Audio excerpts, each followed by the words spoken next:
जीवन का गंतव्य कर्म से ही सुनिश्चित होता है। कर्म यदि शुभ हो तो जीवन में शुभ फल लाते हैं, और कर्म यदि अशुभ हो तो जीवन अशुभ फलों का साक्षी होता है। मनुष्य अनवरत ही ये विचार करता रहा है कि आखिर हम कर्म करते ही क्यों हैं? कर्म करने की जरूरत क्यों पड़ती है मनुष्य को? क्या मनुष्य बिना कर्म किए जीवित नहीं रह सकता? विचारकों ने विचार किया कि आखिर ये सृष्टि क्यों है? यदि ईश्वर है तो उसने सृष्टि क्यों बनाई है? सृष्टि का उद्देश्य क्या है? क्या बिना सृष्टि के ईश्वर का कुछ बिगड़ जाता है, कुछ नुकसान हो जाता है? बड़े गहन अन्वेषण के बाद, बड़े गहन चिंतन के बाद संतों ने, दार्शनिकों ने, आत्मा के वैज्ञानिकों ने एक सुंदर सा सूत्र दिया। उन्होंने कहा कि वो जो सृष्टि के पीछे की मौलिक प्रेरणा है, जिसे हम ईश्वर कहते हैं, वो अकेला था और अकेले उसका मन नहीं लगा, इसलिए वह एक से अनेक हो गया। एकाकी न रमते एको अहम बहुश्याम। अकेले उसका मन नहीं लगा, इसलिए वह एक से अनेक हो गया।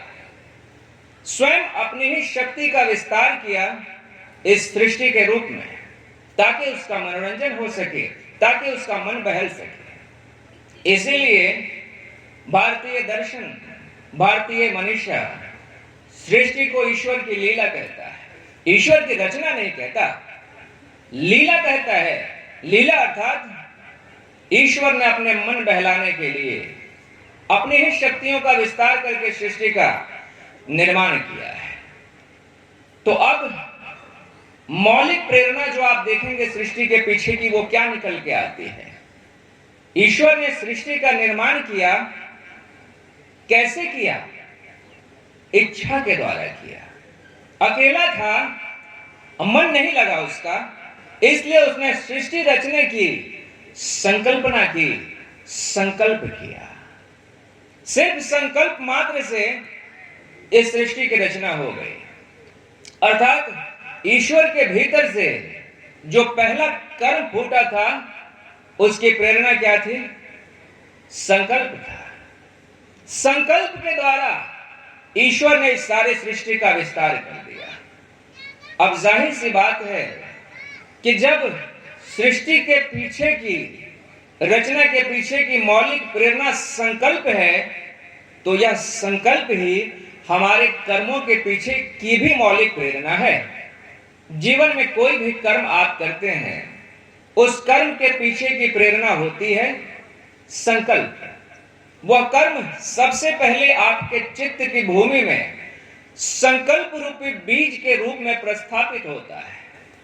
संकल्प रूपी बीज जब आपके चित्त में डाला जाता है, तो वही उपज के कर्म का रूप लेता है।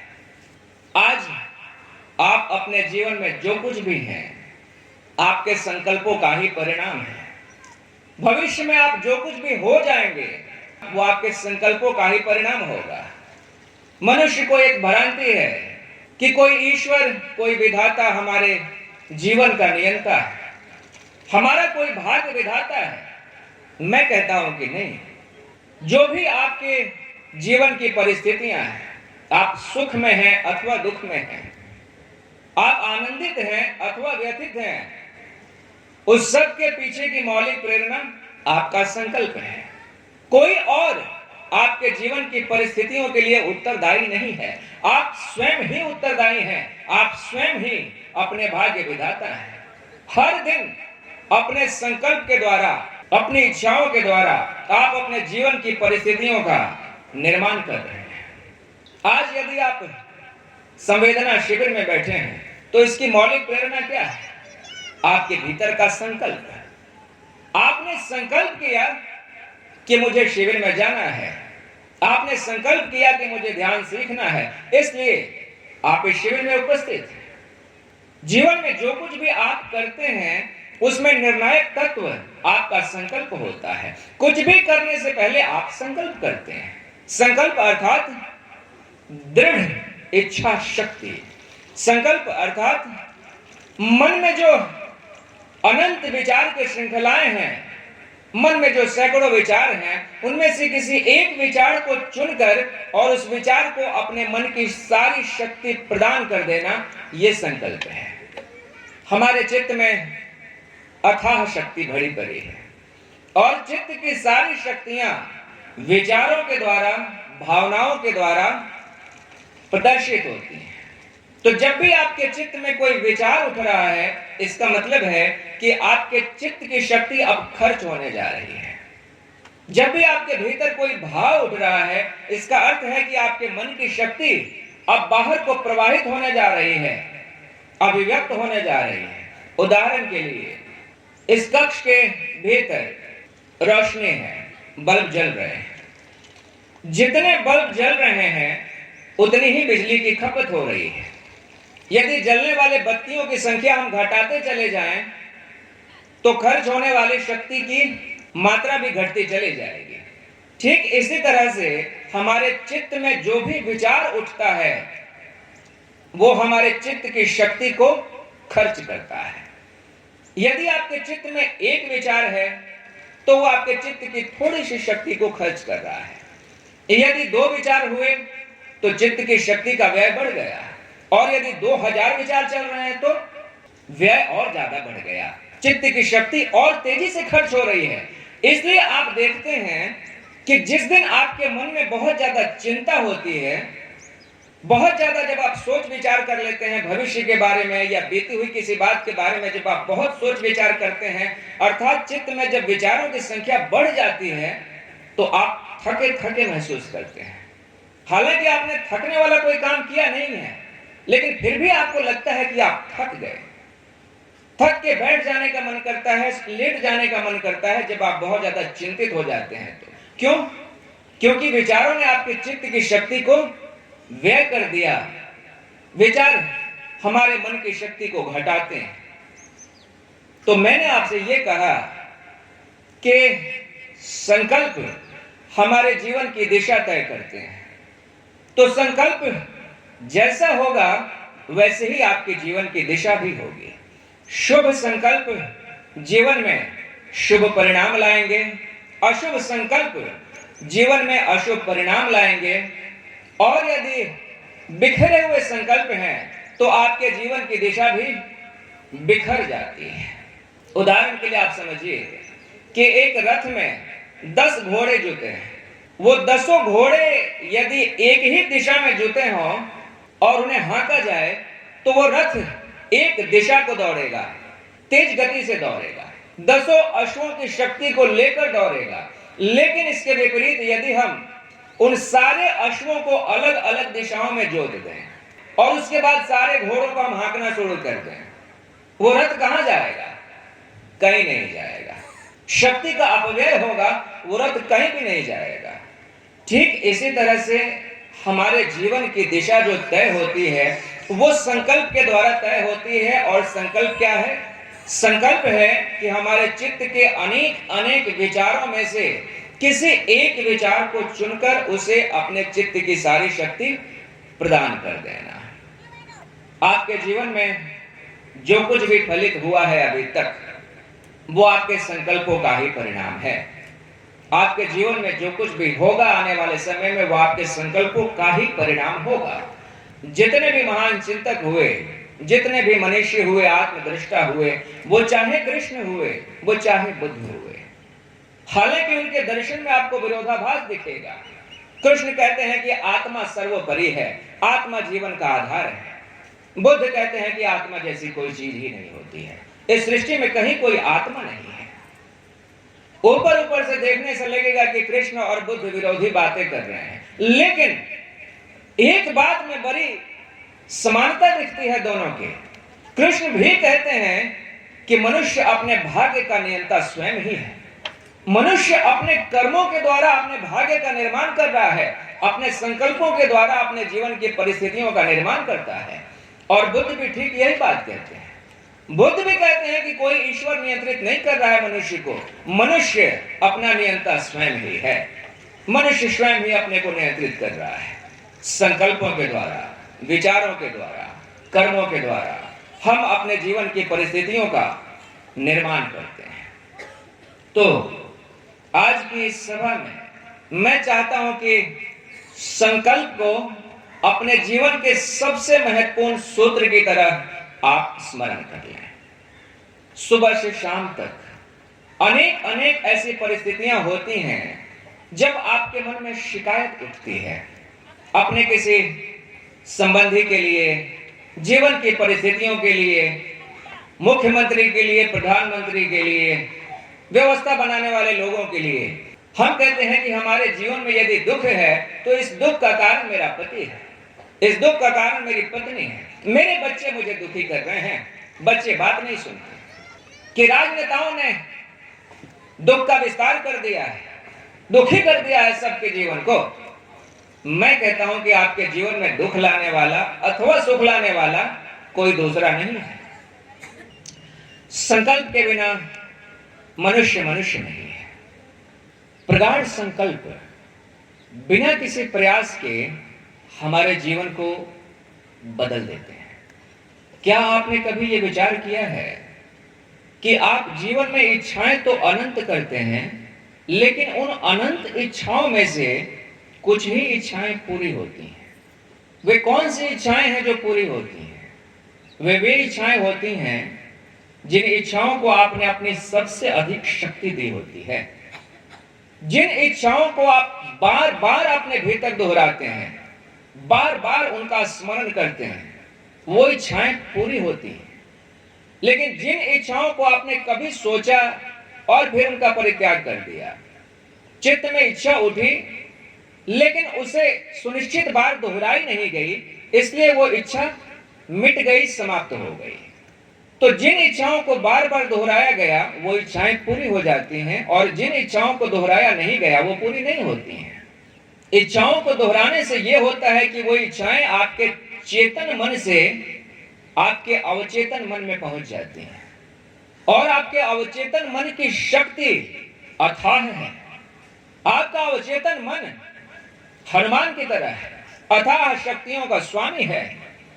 प्रगाढ़ संकल्प का मतलब ही है कि मैं किसी इच्छा को बार बार दोहराऊंगा, इतनी बार दोहराऊंगा कि वो इच्छा मेरे चेतन से मेरे अवचेतन में पहुंच जाएगी।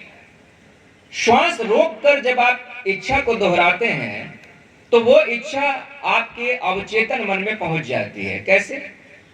जैसे ही आप श्वास को रोकते हैं ना, आपका चेतन मन ठहर जाता है, विचारों की प्रक्रिया ठहर गई है, चेतन मन विलीन हो गया है। अब आपके भीतर सीधा सीधा अवचेतन प्रत्यक्ष हो गया है। इसलिए जब भी कोई संकल्प करना हो, प्रगाढ़ संकल्प करना हो, किसी इच्छा को मजबूत करना हो, तो श्वास रोककर उस इच्छा को बार बार बार बार दोहराइए।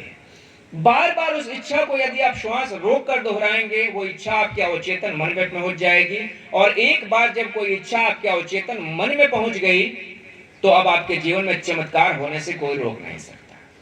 फिर बिना किसी प्रयास के आपका अवचेतन मन आपको प्रेरित करेगा, और प्रेरित करके आपसे कुछ सुनिश्चित कर्म वो करवा लेगा।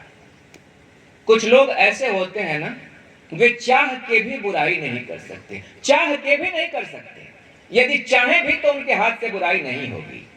और कुछ लोग ऐसे होते हैं कि चाह के भी अच्छाई करनी उनके लिए बड़ी कठिन होती है।